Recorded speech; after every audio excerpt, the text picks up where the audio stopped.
یہ کون سے علاقے میں ہنستے ہیں، کس ملک میں بستے ہیں، کس طرح کی قوم ہے گلگت بلتستان کے عوام؟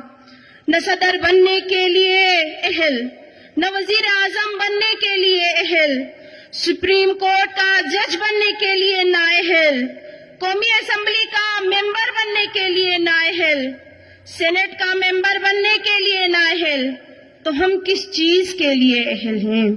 آئے میں آپ کو بتاتی ہوں کہ ہم کس چیز کے لیے اہل ہیں۔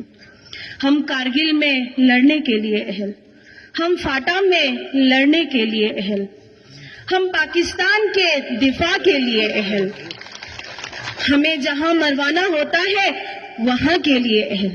یہ کون سا انصاف ہے؟